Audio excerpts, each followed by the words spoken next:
I'm Jamie Ashton, Managing Director here at Projex Solutions. We're an engineering design and project management company working across the UK in all highly regulated manufacturing industries. So here at Projex Solutions, we're an engineering design and project management company. We support project lifecycle projects right the way from concept through feasibility into detailed design, and then supporting the procurement and construction management phase of works right the way through to commissioning. That gives you your whole project life cycle. We're a diverse and inclusive business that brings a lot of value to projects across all industries. That's bringing jobs into industry, bringing jobs into us from apprentices right the way through to chartered engineers, and bringing it all together as a team. Here at Projex Solutions, we're really proud about how we invest in our team. Our engineering team have got transferable skills that can diverse across multi-industries, all manufacturing sectors.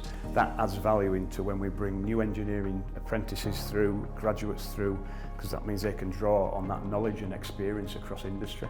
We're working with global brands. We're working for some major blue chip companies through the food, the chemical, the pharmaceutical industry. It's such an exciting time at the moment. We've got so many exciting projects that are moving from feed study, which is your front-end engineering design, into construction phase and detail design. So it's really exciting to be looking at what the future holds for us as a business and for our clients going forward. Really proud to be part of the FSP Diversity and Inclusion Awards. It adds value into our team, into our clients, and into the projects that we work on going forward.